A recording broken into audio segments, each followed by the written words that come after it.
Така да за мене е таа завршена приказна, многу победна ми е приказната на патеката, тоа што се случуваше, што имаше фантастични претркувања и не сакам да се дефокусираме од тоа со контроверзи некакви, затоа што мене ми беше може најдобра трка у, не знам, подолго време. Можда и цела ланска година.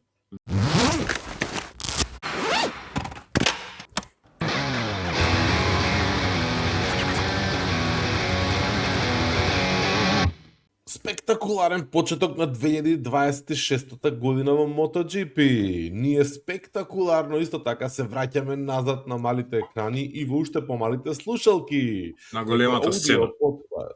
На големата сцена. Дорна го смени своето име под големите промени што да ги донесоа купувањето, односно продавањето на, како се викаше? Од Дорна на Liberty, сега се вика Sport Entertainment. Liberty нешто, држ, не дај.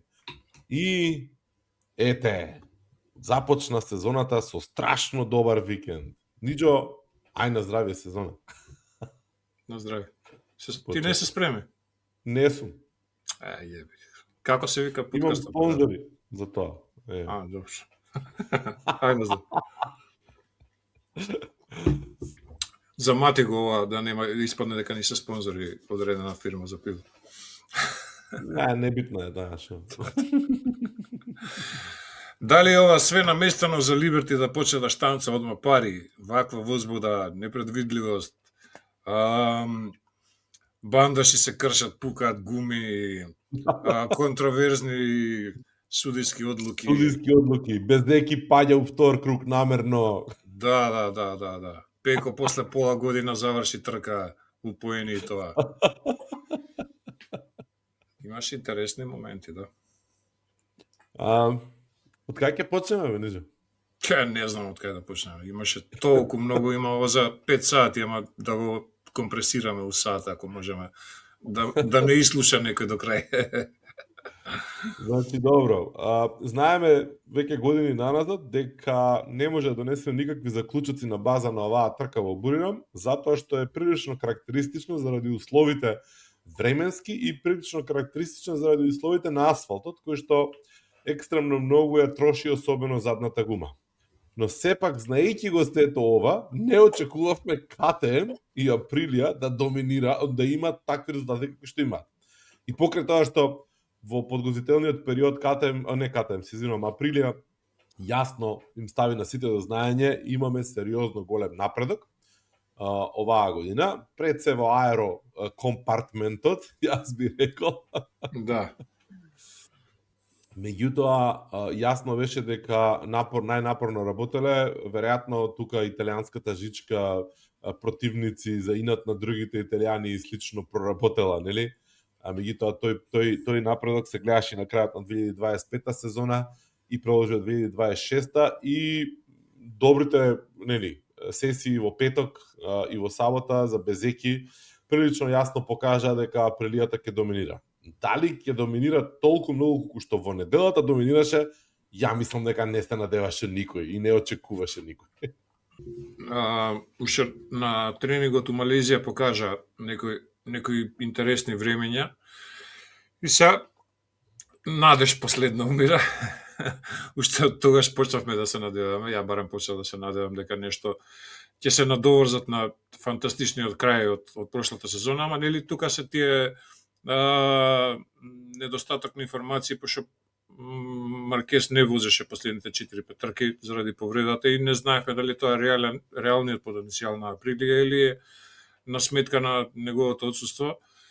Марко меѓувреме се калеше полека и дојдовме до овој Тајланд дури на припремите, нели имаа 2 тренинга прошлата недела. Се наговестуваше некаква си добра форма, меѓутоа не знам дали и најголемиот оптимиста ќе кажеше дека Дукати нема да го има уопште во првите 5 во недела. Да, дефинитивно. Ајде на почеток да го издискутираме веројатно најконтраверзниот момент од овој викенд. се разбудија старите фанови, односно старите хейтери на Маркес. Се врати вистинското тркање во MotoGP и нормално кој друг ако не реинкарнацијата, односно условно речено, не може да биде реинкарнација пошто е тука. Да. Сега веќе можеби и официјално наследникот на Марк Маркес. Сам себе го убил. Педро Коста и Марк Маркес, последна кривина на излез. Како го гледаш ти тој момент? Како го гледам, повеќе слојно.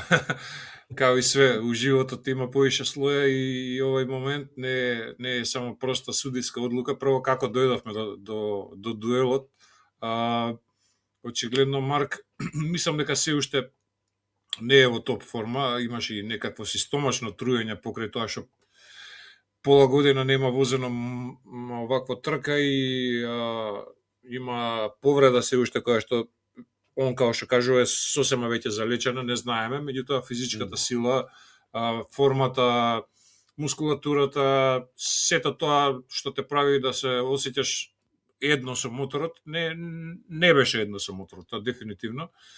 Плюс тоа, очигледно дека оваа гума што е специјална за оваа стаза, мислам дека нема одговара на ова Дукати кој што е фантастично избалансирано, меѓутоа не е за екстреми. Очигледно во екстремите каде што КТМ, например, нема, генерално има проблем со премногу грип на задното тркало, во вакви услови му дојде таман, да кажам, се изневелира, а исто и Априлија е позната по добри резултати на патеки кај што нема добар грип. Значи, малце е аномалија оваа патека, Арно, ако го ставиме у контекст ланскиот резултат, каде што 1-3 беа Дукатијата, нели, браќата Маркес и Пеко. КТМ ги немаше ни топ 10. Ни КТМ, ни Априлија, ни никој немаше. Значи, Ямаха имаше, мислам дека бољи резултати него. Ајде, Априлија со Огура, едино беше присутен. Да, беше за Марко беше нов мотор, Мартин беше растурен во делови, така да они сега има баш буквално прв саглам викенд за почеток на година. Ако зборуваме конкретно за дуелов, нели, како дојдовме до дуелот, тоа не донесе до дуелот КТМ со се подобри перформанси, нешто успеа да направат очигледно во оваа зима. Дукати по втор пат не успева да направи подобар мотор него 24-ката. Ако гледаме хронолошки од 24-ката навака, они лани има полош мотор 25-ка. Оваа година, ова не знам што го викаме 26-ка, меѓутоа има аерокит на 24-ка и предпоставуваме и мотор на 24-ка. За Хайрайдот не знаеме што е. Некој хибрид дали е или е некакво подобрување. Пеко рече дека ова тоа, дека е подобро од прошлогодишниот мотор. Резултатите не го покажуваат тоа, а и да е така, онда они стоеле во место додека другите одат напред. За да доеме до дуелов. Ајде, не се ми кружи како киша око крагове, тука ми објаснуваш надолго и не се. Имаше порано едни такви вицови, кај што се раскажува на пола сат време за на крај глупо да заврши вицот. Се надевам дека нема така да заврши се. Сакав да кажам дека Педро Акоста се на голема се збори дека веќе има подпишано за Дукати и дека ќе замени Пеко. И доаѓаме до дуелот на стаза во кој што младиот волк се надпреварува со стариот и доаѓа до момент на, како се викава, на passing the torch, што би рекле нашите западни пријатели, или предавање на палката, која што се случуваше 2013 година, 14 и се дефинитивно случи во 15 пењу Роси и Маркес. Мислам дека се наговестува нешто такво сега. Мене ми е искрено најмал проблем судиската одлука. Се тоа што кажав до сега ми е многу побитно, значи се воспоставуваше, сега ќе ти кажам кој е газда у куќа ситуација, се воспоставуваше ред. Мислам дека тоа беше најбитно што треба да го извлечеме од тркава, ама Зашо би пишувале хетерите ако не беше таа судиска одлука и многу ми беше смешен коментарот на Мотори кон Мки што го некој го опише ако сте грдиот нешто така имаше, викам викам да кајдат луѓе колку лично си го сваќаат се тоа, да навредиш некој што него не знаеш ни познаваш, али тоа е. Сакаш да кажеш според твојот став дека одлуката на Сајмон Крајфер и неговиот тим Race Direction беше во ред и дека праведно се заврши целата таа мала мини сага? Сакав да кажам дека е тоа завршена работа, пошто ме враќаш, ме влечаш надале у виорот, морам да продолжам. Не можам дипломатски да се излечам. На крај, се согласувам со судиската одлука, рече. Не можам ни, знаеш, ова ти е баш на пола негде. Има и за зошто е одлучено и контра за да не биде така одлучено. Значи може да ги остават да си продолжи, никому ништо. Ќе имавме пак хейтерски овакво плукање кон Маркес во тој случај, а сега имаме кон судијата и кон Акоста. Зашто кон Акоста? Акоста пред да влезе у целта кога го пропушти Маркес, дигна рака, дури отпушти газ. Значи буквално не го сакаше тој исход. А што е за мене овакво не е изненадувачки, туку баш ми е кејф што он така изреагира и што Маркес не даде газ па да го претекне пред целта, него и он се повлече, чекај дечко, така е одлучено, уредо е, твоја е победата. Значи имаше многу джентлменски однос помеѓу нив двајца, што е многу побитно него било која судска одлука, дали е правилно или неправилно. Битно двајцата се слагаат дека беше чиста, да кажеме, но мушка борба, нешто што сите сакаме, меѓутоа ете судијата нека се стави некој у седиштето негово и нека проба да донесе одлука у дел од секунда, значи он имаше буквално 2-30 секунди за да донесе одлука, затоа што брзо беше испорачена. И го направи тоа и за мене е многу битно да има авторитет тој што носи одлуки, не да биде тоа после трка, не да се менјаат златна, сребрена медаља, значи тоа ќе беше уште поголем циркус. Така да за мене е тоа завршена приказна, многу победно ми е приказната на патеката, тоа што се случуваше, што имаше фантастични претркувања и не сакам да се дефокусираме од тоа со контроверзи некакви, затоа што мене ми беше може најдобра трка у, не знам, подолго време. Можда и цела ланска година. Веројатно. Апсолутно се согласувам. Оно што би сакал само да го додадам е дека сите контраверзии ги прават луѓето од надвор. Немаше контраверзии никакви, нити во судиската одлука, нити помеѓу возачите меѓу себе. Значи, да, и они се воздржаа на прес после, да. Што двајцата ја прифатија одлуката, двајцата рекоа борба е и да немаше одлука никому ништо. Двајцата рекоа као и јас да бев ќе го направев другото и другиот да беше ќе го направеше првото. Така да во основа сваќаш дека нивото на подготвеност за битка на двајцата им е еднакво. Да. И нормално почнаа да се кошкаат и да се провоцираат, на шала, на смеја, која има, како беше, на полушала, полувистина. Така е. Марко рече прво место за еден ден, нели, приказката. Тоа беше класично пецкање, ќе видиш утре ти, ја ќе ти вратам утре. Не е само за утре, не е само за утре, тоа е и за идната година. Значи, тоа го врзувам, целиот овој дуел е преземање на штафетата. Значи, буквално така го гледам ова и секое покажување на слабост од страна на Маркесе беше готово. Знаеш, како беше на лавот стариот забите, више му се истапени и така натаму. Значи, ја не викам дека е таква ситуацијата, меѓутоа, апсолутно Маркес, не викам дека е готова завршена приказната со него и дека, значи, ние допрва ќе гледаме циркузи и ќе има многу интересна сезона, ако оваа динамика што е меѓу нив двајца продолжи на другите трки. Сега, прашање е опремата што ќе им дозволи на двајцата и дали ќе возат за второ и трето место или за прво ќе се борат. Да, може тоа да биде.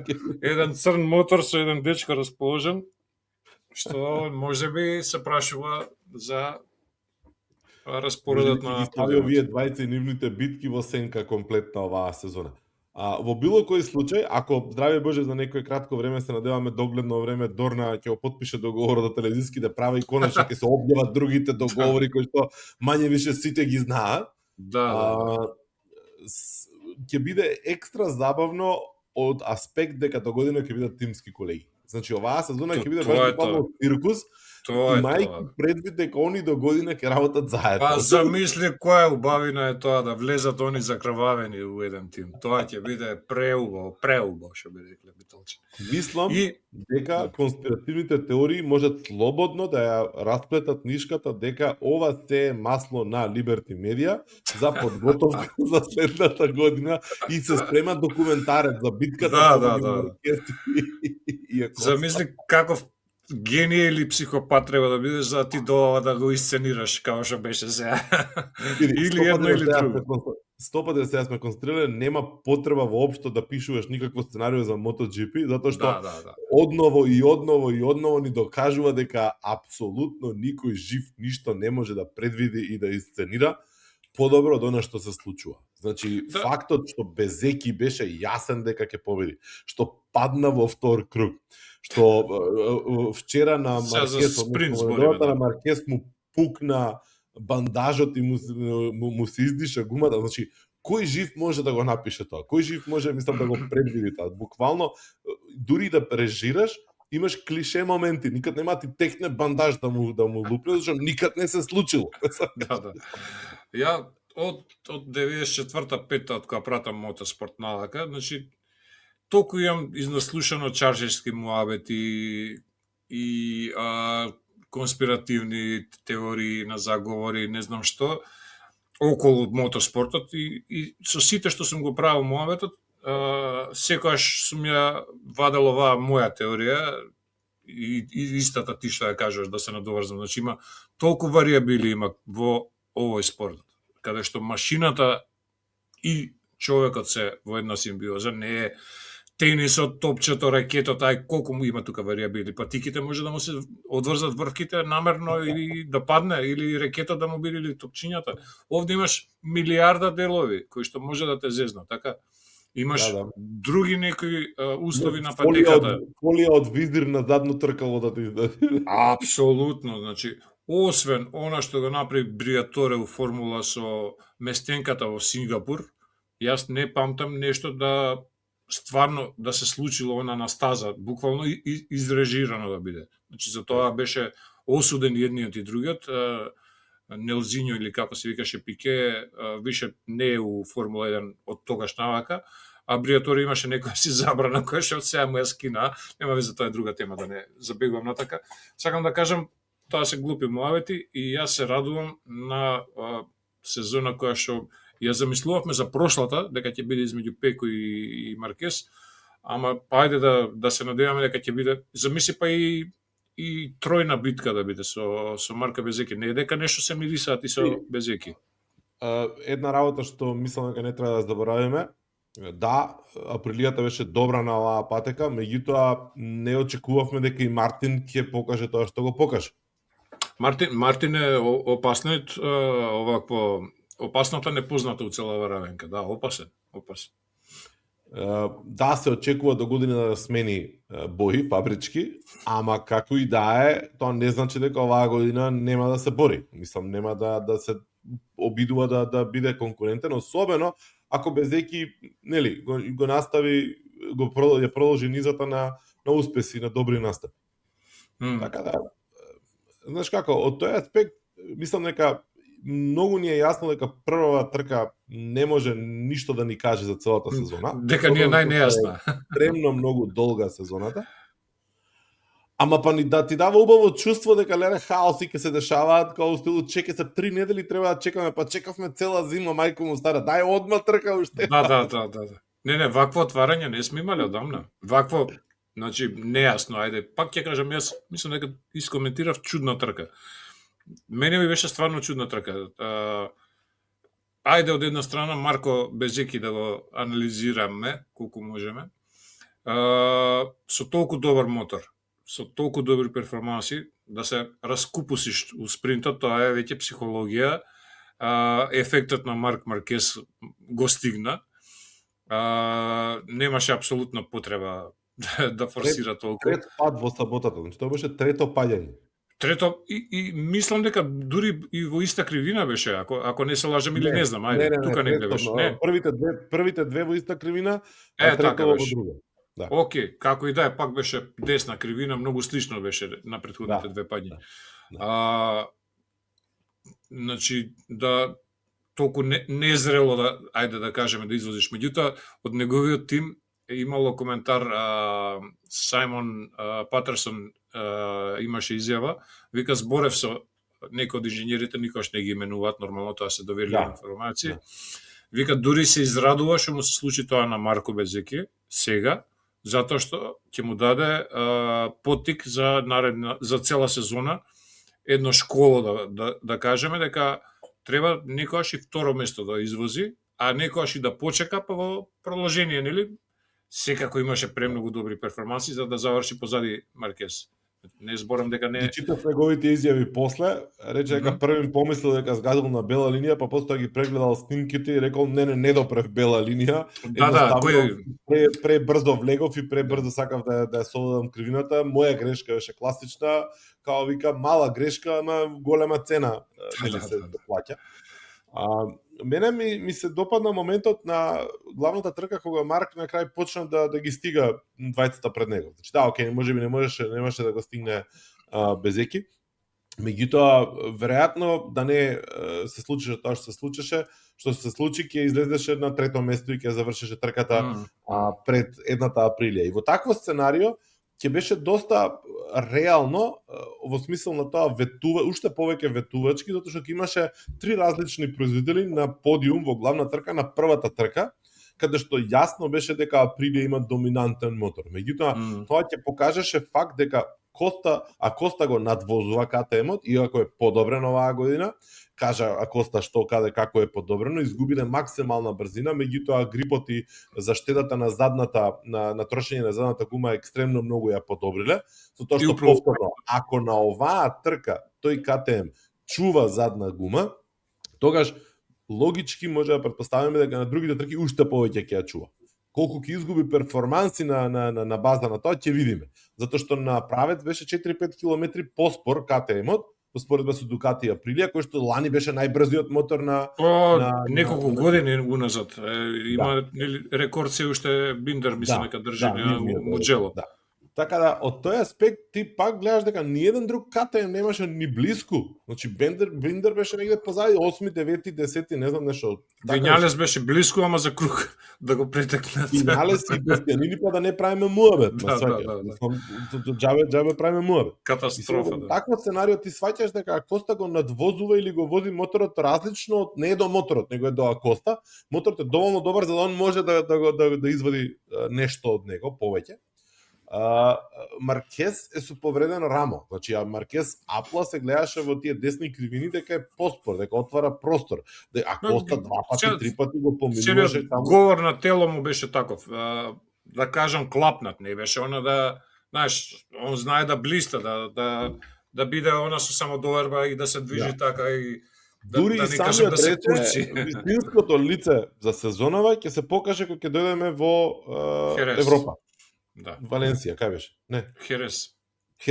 На Херес. Да. Значи, вистинската сезона ќе се покаже кога ќе стигнеме до Херес.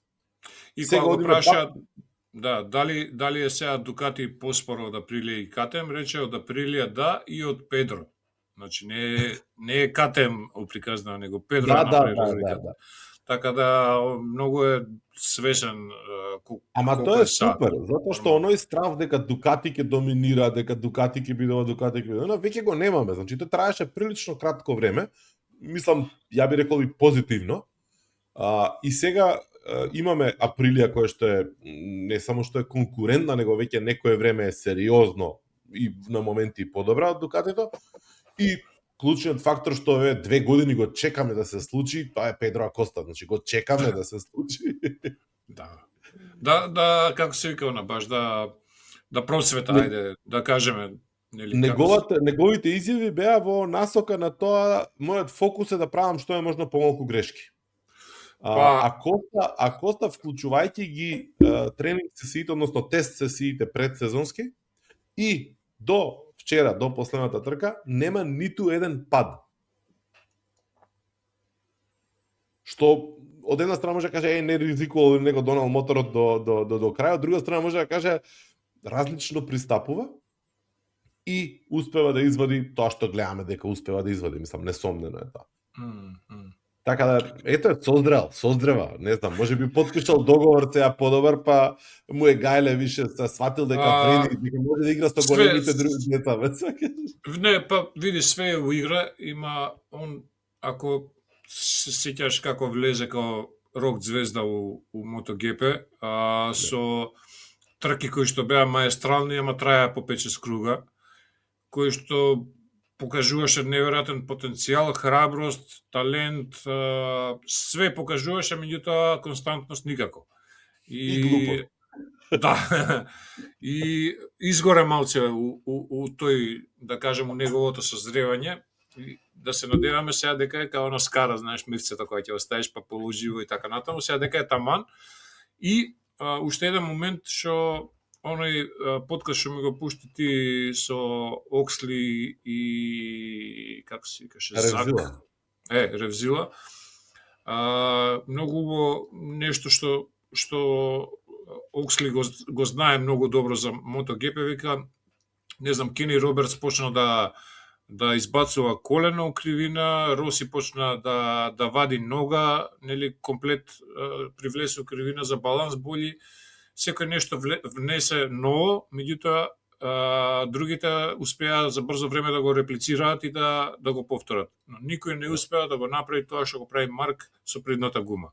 Значи, можно е Педро Акоста да малце да сега го направи. Имаше стејф еден на предна гума. Може беше случаен. Ама не верувам ја случајности.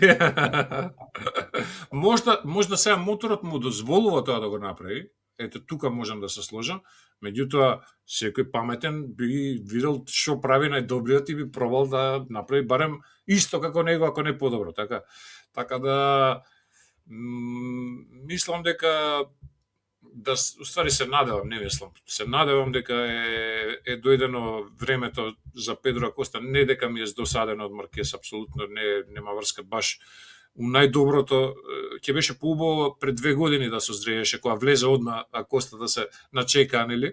Ама, еве, сега му се поредија коцките и мислам дека ќе биде интересно. И да не забораваме, Хонда беше фантастична, лани беше катастрофа на оваа патека, сега Мир имаше многу добра трка со тоа што никој не тестираше на медиум гуми, сите беа со меки гуми возеа цел викенд и нема доволно информации, мислам дека за тоа ни сетапот не им беше прилагоден за оваа гума, нити ништо, беа онака малце влегоа, да не кажам неискусно. Го анализирав баш возењето на Мир, колку многу му беше нестабилен моторот. Он се бореше со моторот на буквално во секој дел. Мир личи као Маркес кога возеше на Хонда. Значи буквално така вози. Како еден од најстабилните, најмеки возачи во светот. Јас памтам со звуките. Да, ама кога го зема во Хонда, тоа го истакнувал тие што се разбираат, дека голема добра карактеристика му е кочење на предно тркало. Така се возеше пред 10 години, пред 7-8, ајде, не пред 10, 5 години, пред да влезат Мишелин.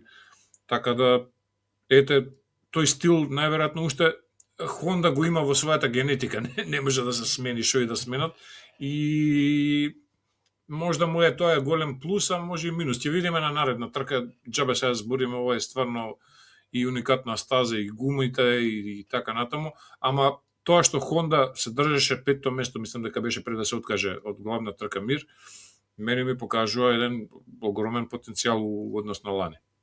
Да, апсолутно, да. И се држеше, мислам, не беше као инфериорен, 5-то место па кажеш што овие му бега или не може да ги бега. Не, тука беше и се гледаше и се возеше, се држеше баш фино, да. Кого претекна некој од VR46 за тоа 5-то место, мислам дека дали DJ или DJ позади бе. DJ не е било кој, значи се избори убаво убаво со него и што е најбитно не падна. Собери одземи DJ беше најдоброто Дукати овој викенд. Да, така е, дефинитивно. Добро, освен Марк во спринтот, ама дефинитивно тоа не беше Пеко. Дефинитивно оние најави дека се е окей, се враќа назад, функционира, бројките, резултатите. Се види што не петокот. знаеме што да кажеме. Да, може да фаќаме серии понатаму. Не е фер, ама можеме да му фаќаме серии на Пеко. Уште малку. Мислам дека има малци психологија тука, у процес на развода со Дукати, мислам дека и тоа делува, меѓутоа баш тоа треба да го натера да се ослободи, али го знаеме дека е мотивец и дека е финиот човек у целиот грид најверојатно и дека е добричина, таков е човекот емотивен и веројатно му делува, да видиме Бразил може ќе смени нешто, Бразил е наредна. Да, чекај, Бразил прв пат се вози сега или не? Прв пат после многу години. Да, ама и не е истата патека, нели сега нешто као мешана, правана. Сигурно, да, комплет е изменет. Ќе биде интересно од аспект на тоа дека повторно одиме на условно речено на рамно поле, во смисло на тоа дека никој нема предност од претходно. Што е супер и што во минатото се покажуваше како болна точка за Дукати, пошто тие знаеа да доминираат на база на податоци од изминатите години и слично. Но уште малку дека ќе држам во Буринам и во Тајланд за еден спектакуларен момент. Кажи? Имаме баги за зборење, да. Сакам уште еден момент сега што ми текна да го прокоментираме, затоа што се буниме, ќе се буниме за забавниот дел што го носи Liberty Media сега, за делот кој што дефокусира од спортот, да го направи попопуларен и поатрактивен целиот настан. Ама мора да признаеш дека трката со тук-тук беше лудница. Ќе не знам зашто не го ставаат тоа у директен пренос, да ти кажем право. Они на Тајланд, ако памтиш, и низ град знаеа да возат и не знам да собираат екипа моторџи позади, значи многу мушки го работат тој дел, ајде мушки да не бидам сватен погрешно, многу сериозно, многу професионално го работат тој дел. И колку имаше? 230 гледачи, рекорден број имаше, да. Значи, популарен е спортот, секоја година има се повеќе гледачи, треба да е пример за сите останати и можда ќе се надоврземе за Филип Ајдланд на приказнава, ако сакаш и тоа да го фатиме, пошто ред е да сработиме све за толку време што не сме снимале. Да. И сега влегуваме во делот од оваа епизода кој што се вика што се случуваше изминатите 6 месеци, а ние никако да стигнеме да снимаме. Да, не е дека не се договаравме, ама ја поголем дел од кривицата сносам, да кренам рака некако, ја не наоѓав поише време. Си коментиравме ние меѓу себе, ама тоа е нека патат гледачите и слушачите. Еве ги гледам патат. Да. Шала на страна, Филип Ајланд си изгуби битката за MotoGP за наредна година, ова е задња сезона што ќе ја гледаме. Може да збориме дека е можеби една од најдобрите заедно со Муџело, со која друга да ја споредиме, не знам, со легендарна патека, не знам, ајде кажи ти. Валенсија, вајда, не знам, што знам. Не е Валенсија меѓу нив. Барселона знам дека не е. Па Брно беше, па се врати, фала Богу, што се врати, иначе и Брно беше една од постарите патеки. И Силверстон исто легендарна патека, ако гледаме така. Значи, нешто што е трейдмарк за MotoGP веќе нема да биде присутна. Математиката секојаш е пред логиката и емоциите очигледно во секој бизнис. Се надевам дека нема да биде тренд и дека нема да се тргнат од овие традиционални патеки, да кажам. Ако ме прашаш мене, Арагон ми се свиѓа поише и од Валенсија и од Барселона, ама и она нема баш среќа некоја со гледачи, затоа што локацијата е малку изолирана.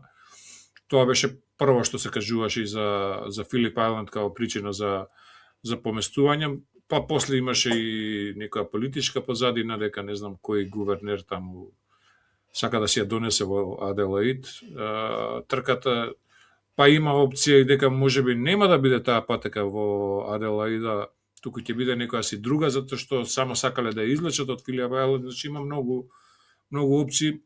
Ако памтиш, одамна чекаме трка во Финска, па не се одржува. Така да ајде да почекаме да видиме што ќе се случи со ова.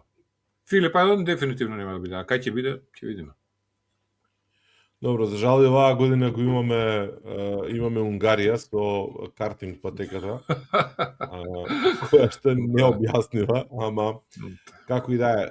Фактот за одлуката, да, окей, емотивно добра патека, сите ја сакаат и слично, меѓутоа и покрај тоа што му се плачеше на Джек Милер кога беше на пресконференцијата за да го голташе Кнедли, да. Кажа една многу битна работа. Кажа дека за австралијанците е полесно и поевтино да отидат на било која друга патека во околина, освен на оваа патека. Вика, за една фамилија да дојде овде, вика, е екстремно поскапо, отколку да отиде, вика, во Индонезија на трка. Така, да. И вика, од тој аспект мора да го разбереме и тоа. Значи, ние сакаме вика да имаме публика, сакаме да имаме да расте популарноста на спортот. Вика, од тој аспект не можеш да се буниш против тоа, затоа што оваа трка е екстремно скапа. Вика, 4 членово семејство да се потегне да дојде до овде, вика, поскапо им е од било каде во Австралија, поскапо им е отколку да отидат во Индонезија или во Малезија или каде да на трки, ме секаш. Пази, збориме за австралијанците, да не збориме за некој надвор од Австралија. Да, јасно. Да. Тоа. Ама види, ако австралијанците не одат, кој ќе оди друг? Како може да? Да. Така си, да. Така да, знаеш, емоции на страна, да, во ред, супер е патеката, супер е за возење, ама мајсторе не е се во тој момент, не сваќаш. Треба основата пак е бизнис, треба да има публика. Ако нема публика... Да. Види, ја на почеток многу бурно реагирав и во природа на луѓето, на човекот е носталгија, некоја традиција и така натаму, значи емоциите врзуваат за тоа. Значи, замисли на Кейси Стонер како му е, колку беше, 6 пати поред мислам дека има победа на таа патека. Значи, него му е да земе и да... Допадно е, ако еден исти човек победи цело време, па не била патеката се. Замисли, домашна патека, и исто како Муџело Роси што тепаше на времето и така натаму. Значи, зборуваме за нешто што е стварно дел од традицијата, ама ако нема решение друго и ако бизнисот си ја превземе целата ситуација у свое, џабе ќе му обетиме. За жал тоа е тоа да уживаме уште оваа година, па ќе видиме што ќе измислат следно. Само да не биде некој гимик, да не биде некоја, не знам. Види, додека не пробаш, не знаеш. И ние унапред со предрасуди ако зборуваме, еве утре да им текне у стадион да направат. Се глупо е, нели, нема простор за MotoGP, али по урнекот на крос трките, на ендуро трките, нели, тоа е за публика, уживанција, да гледаш ти цел настан пред тебе, тоа не може да биде боле од тоа, цела ситуација, пошто на трка која ќе отидеш гледаш само вака нешто. Па добро, рели крос што го направи ова со коливе, рели крос на пример над превозување. Да. Али и тоа не успеа никош да го преземе приматот на ВРЦ. Не успеа да го надживее, да кажем. Така да ќе видиме. Добро.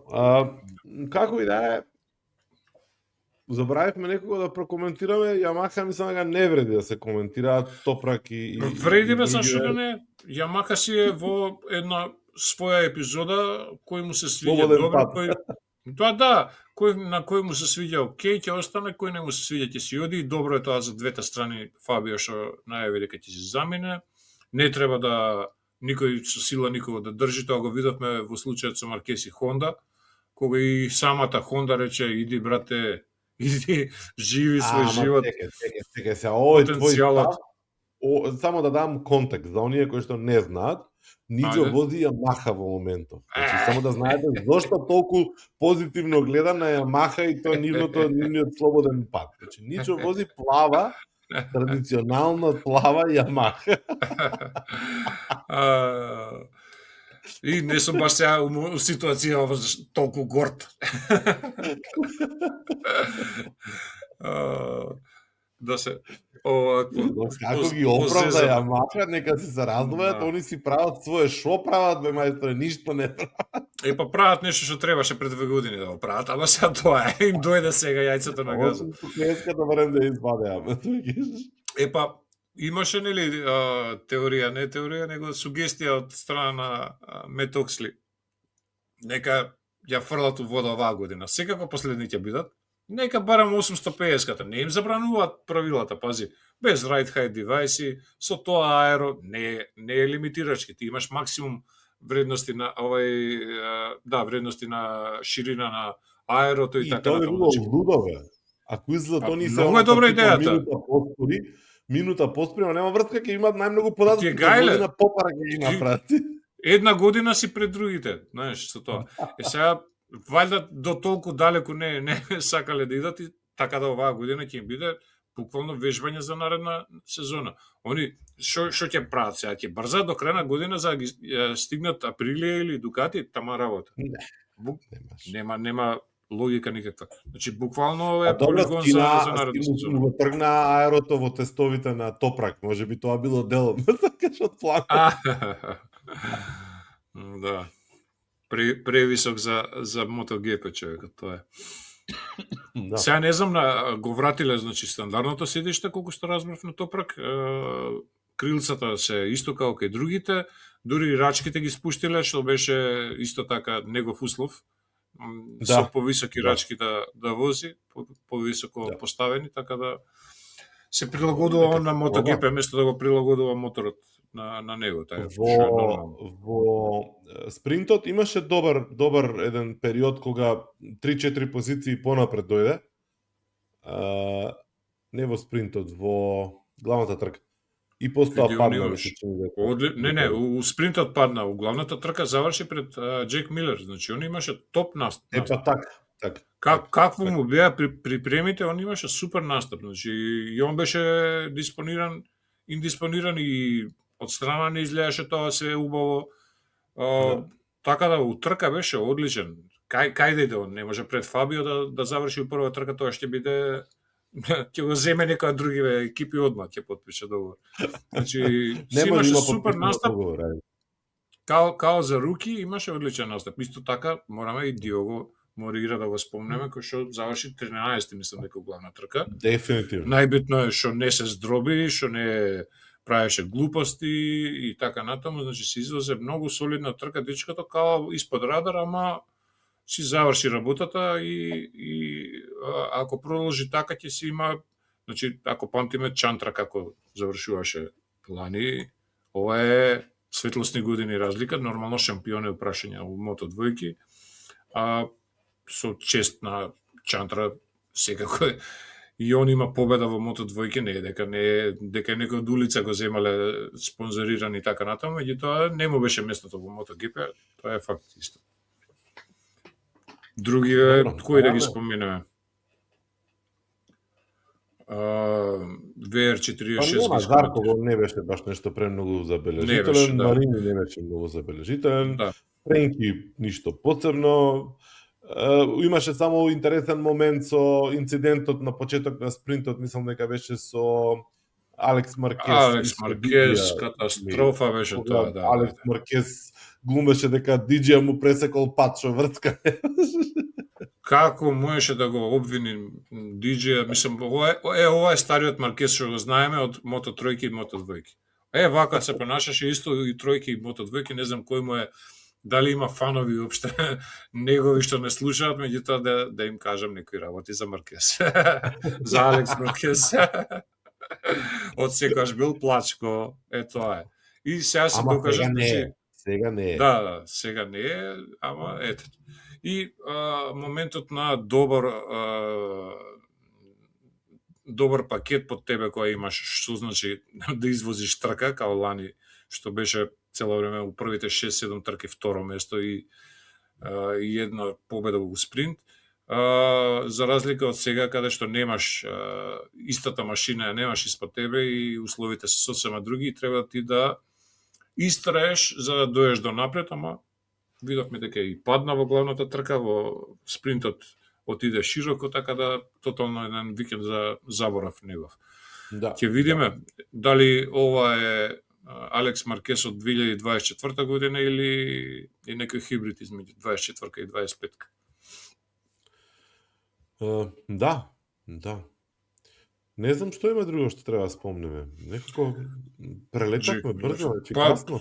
Па види, то главните поенти се тие. Може да заокружиме дека Педро Акоста е лидер во шампионатот, дека зад него е Раул Фернандес, кој што него спомнавме. Да. Кој што извозе, да кажем, солидни трки, мада ете уште не може да се наметне као да си е оправдал на она мислење за него дека е неверојатен талент од Мото двојки, каде што имаше фантастична сезона. Значи не го ставам во исти контекст со Акоста, секако далеко од тоа, не запрекам. Да, дури лани на пола сезона беше прашање дали ќе остане во MotoGP, ама покажува, значи два подиума да ги врзеш, ти не е едноставна работа во оваа констелација и мислам дека сега за сега многу зрело гази. Прво најбитно што не е скрши рака пак на припреми као претходните 2 години. И тоа е позитивен показател. Дека ќе се врати Маркес со Дукати, тоа гарантирам. Другите од Дукати како ќе возат, не знам. Ама дека Маркес ќе биде исто главен играч во оваа сезона, тоа немам сомнеш. Еден од главните играчи. Ако Маркес се врати и извози, како што очекуваме дека ќе извози оваа година, и ако ниедно друго Дукати не може да мрдне ни блиску на тоа што го прави Маркес, дали тогаш ќе признае јавноста поширока дека Маркес може да донесе титула, ама може да ти го уништи тимот и развојот за години на Па мислам дека е различна оваа ситуација, затоа што он дојде во моментот на падот на Дукати, колку и глупо да звучи ова што го кажувам јас. Затоа што, пак ќе кажам, 25-ката е полош мотор од 24-ката. Дукати имаше среќа што Маркес у моментот дојде кај нив и што извозе една фантастична сезона, нешто слично као 2019 година и 2014. Значи што успеа да врзе толку многу победи и да освои титулата пред да се повреди, не беше он крив, не по негова кривица. Значи касно е за таа приказна дека доаѓа некој и го уништува тимот, касно. Он возеше на мотор развиен претходно. Овој сега мотор може да кажеме дека може би имал некаков инпут. Мада чисто сумњам дека Джиджи Далиња ќе дозволи било кој да води главно игра во тимот, а да не е он. И макар тоа било и Марк Маркес, мислам дека станува збор за едни две ега, од кои што избега и Лоренцо и Довициозо, и ја поише најавам дека и Маркес ќе се замине порано него што очекуваат сите. Мислам дека максимум 27 година ќе потпише, не верувам дека 28 ќе потпише. Оно што мене некако ми делува како известно, а можеби и сосема поволно во смисол на зголемување на атрактивноста на спортот, на страна од возачите, кои што ги имаме тука ќе бидат звезди. Меѓутоа, јас би сакал да видам Форд versus Ферари, односно Априлија versus Дукати приказно тука. Форд versus Ферари за тие помладите од Леман, предпоставам. Да. Па, ќе биде интересно, и тоа е италијански дуел, шпанско-италијански возачи и така натаму, многу интересни комбинации се тоа, од секојаш многу слични, мене ми се по сензибилитет и културолошки се многу слични, нели си се разбираат кога зборат на италијански зборат и така натаму. горди се и едните и другите, едните се подауди, па ги сметаат за неиталијански тим, другите се под Пиаджио, па како сакаш тоа свати си го скутерски тим дека се шо. Знаеш, али интересно е кога има такви закачки на крај крајот. Да. Затоа што, види, ако никој не го ставаше под знак прашање шампионската позиција на Дукати изминативе XY години, оваа година, особено со ваков старт, како што го видовме дека ако има добар мотор, има возачи кои што може да испорачаат на тој мотор, мислам дека прв пат до сега, после бројни години на Дукати му е загрозена шампионската титула во конструктори. Да, без разлика што можеби не е репер оваа прва. Да, оваа прва трка, да, не е репер, меѓутоа ако памтиме додека не почна Дукати да победува во ерата на Бристон, они буквално не можа да вртат во кривина со тој мотор. Значи, малце им се поклопија коцките со доаѓањето на Мишелин, кој што бара сосема друга филозофија на управување со задната гума во кривини, фактички, да кочиш подручно, да се каже, изразам вака лаички. Така да, сега со повторна промена на гумите од наредна сезона, знам дека зборуваме за оваа, меѓутоа, јас сум во долија, секогаш гледам напред, не сега. Извини вака. Сите зборуваат за 2 сезони паралелно, ама многу беше добро, ова беше будење. Сите зборуваат за 2027, зборуваме за 2027. Да. Кога 26-та ќе преспиеме и не разбуди така здраво 26. Не, многу интересно што буквално лотарија ќе биде и со моторите, и со гумите, и со кој возач ќе се прилагоди на тие услови. Значи, тоа е секогаш знак на прашање. Кога ќе каже некој, абе, стај ги двата на исти мотор да видиме кој е подобар. Не е така. Значи, секој си има различен стил на возење прво и основно. Значи, не значи дека ќе му одговара истиот мотор на 20-та иста подеднакво, знаеш. Секогаш најдобрите се најприлагодливи. Тоа е универзално правило. Меѓутоа, не знам, Лоренцо памтиш колку со неговиот специфичен стил на возење успеваше да избега буквално од сите други. Што него прави најдобар возач на светот, меѓутоа во тие услови со тој пакет беше не зауставлив. Исто беше, слично беше и со Пеко Бањаја до лани. Така да, ајде, да ако не ги земеме као великани, ама сепак се великани, освоиле 2 титули, дури и Мире, малце подценувачки го кажувам, дури и он е великан затоа што има една титула, макар и со една победа во таа чудна сезона 2020.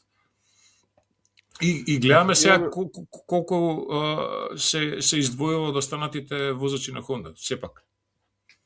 Да, дефинитивно. Сакале неќе.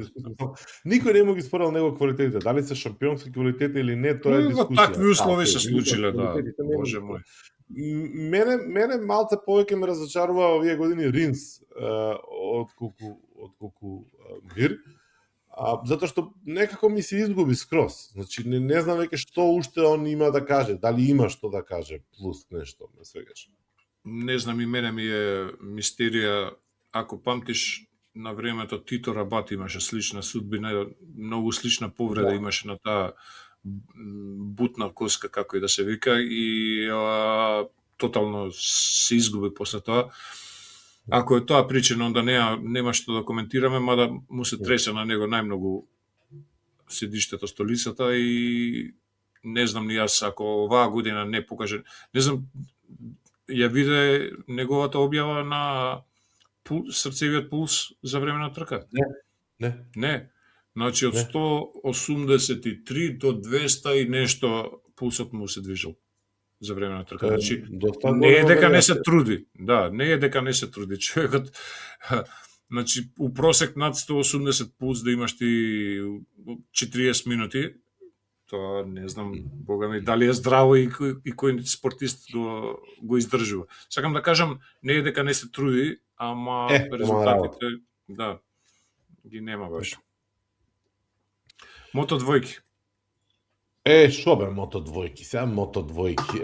Таман ја бе спремен да затворам мото двојки. Се искрши мојот што го удрија, неправедно. Жива среќа што остана неповреден. Кој е твој се? Канет? Давид Алонсо.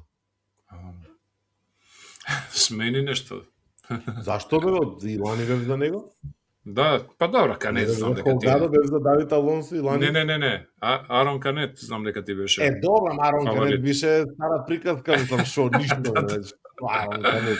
Значи, ја Готово, пострашен, ваков пат, толку ме врати 2011 со Марко Симончели, да онака бев у исчекување, кога видов дека е свесен и така натаму, кога се слушна првите вести, викам, добро е, овој еден од 9 животи се ја изгуби, има уште 8, Да, ама, дефинитивно. значи, без кршеници, пази, без кршеници, онака да го изгазат и без животно да лежи буквално, беше језиво за гледање и многу беше несебично. Чекај, кој го удри, Бери Балтус или не? Не знам кој беше. Не беше Балтус. Не, овој Чехов, Филип Салач. Одма се стрча за да го провери како е, што е многу нормално, човечки, и тоа го очекувам од сите луѓе да го направат, а не да трча по моторот и да не го интересира што се десило. И тоа беше првиот инцидент, така беше? Да, после него имаше рестарт, па вториот инцидент... Не, првен имаше друг, овој беше втор, ми се чини, не се сеќавам. Не, мислам дека овој беше прв, па вториот беше со Серджио Гарсија, он пројде полош него Алонзо, има и тотално одран прст, мислам дека средниот прст на левата дланка, така да он лошиот късмет си продолжи да си го тера со повреди, а за мене заедно со Изан Гевара едно големо спортско разочарување, не лично нивно, него на нивната кариера. Мислам дека има толку потенцијал и двајцата, и Гевара и Гарсија, да штета што не е шампион. Е нешто слично као Ману Гонзалес лани што не освои титула. Што изгуби, да. Да. Али еве го. Он ја изгуби, сега победи. Да, ја изгуби, да. Сега победи.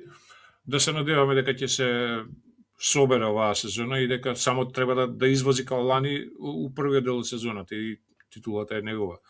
Сега, ова што го кажа Давид Алонзо и за мене важи за еден од најголемите таленти, ама и он почна веќе премногу да греши и тоа ова е веќе втора сериозна грешка. Лани беше повреден, отсуствуваше неколку трки.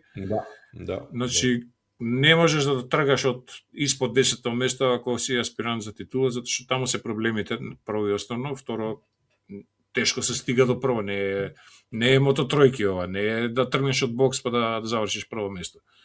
Значи, сме гледале ситуации каде што е така, секојаш го земам за пример Фабио Квартараро од Red Bull Rookies Cup, нигде во мототројки, ни во мотодвојки, па у MotoGP исто направи чудо. Така да, малце таа транзиција е зизната работа.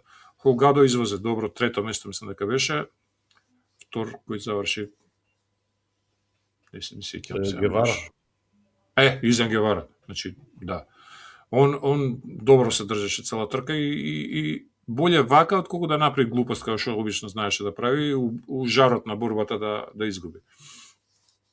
Така да за мотодвојките тоа би го кажал, и тројките да ги споменеме. Не гледаше Давид Алманса, го победи фаворитот Максимо Килес и тоа малце имаше, да кажам, опасно возење во последната кривина, пред последната кривина на правецот. Му затвори во тркачка линија, му влезе на Килес, што во претходните кругови се возеше сосема лево, сега кој отиде десно, затоа што знаеше дека ќе отиде од таа страна да му ја затвори кривината. И малце можда и поголем инцидент него на главнава на спринтот во MotoGP трка. Значи тоа беше веќе опасно возење и намерно возење. Али судиите не преземаа никакви чекори, казни или не знам што, оставија така да се заврши. Килес не се ни жалеше, окей беше. Мислам, дечкото има пред себе светла иднина и добро што заврши втор, што не влезе во инцидент. Само што штрчиот од моторот, Лани имаше 16-17 години, уствари, па неколку трки не возеше за наполни 18 за да влезе у правилата, ама уште расте човекот. Момчето уствари. И тоа беше интересно тоа, да. Ете, таман сме у сад време, може да се спакуваме и Ќе не нема сега сигурно уште 3 недели, додека не дојде следниот викенд во Бразил, каде што ќе гледаме повторно некои си чудни збиднувања. Без да, ја мислам дека можеме уште сега да кажем дека ќе биде супер возбудливо. Мислам, мала е веројатност дека ќе промаши човек да каже. Ја предвидувам победа на не правиме тоа, треба да почнеме да го правиме тоа. На Хорхе Мартин. Да. Да. Он имаше добра, фантастична воžnја во балата на нова патека за сите. И мислам дека ќе му даде добар ветар во грб овој резултат 2-5 места или со се пол позиција, мислам дека 3 пати беше 5. Имаше одлични резултати, имаше фантастични дуели исто со Маркес и со Акоста, значи се проба да кажем и во тој дел физички и они Маркес ќе бидат по-здрави и појаки за 3 недели. Така да ете, некои си мои лудо предвидување, нека биде тоа. Ајде ти кажи твоето. Моето предвидување ќе биде со намера да делува како урочување, дека Пеко ќе заврши на подиум на главната трка. Више ова влегуваме во озболни работи, више ова не си играчки. А другите двајца? Другите двајца? Па не знам, Маркес можеби. И Безеки, не можеш да промишиш. Безеки или Акоста, не знам. Да. Безеки, нема Акоста. Тие тројца мислам дека можеме да ги очекуваме скоро на секоја така. Да. Лесно беше. Ама ги предвиди го Пеко на подиумната ви.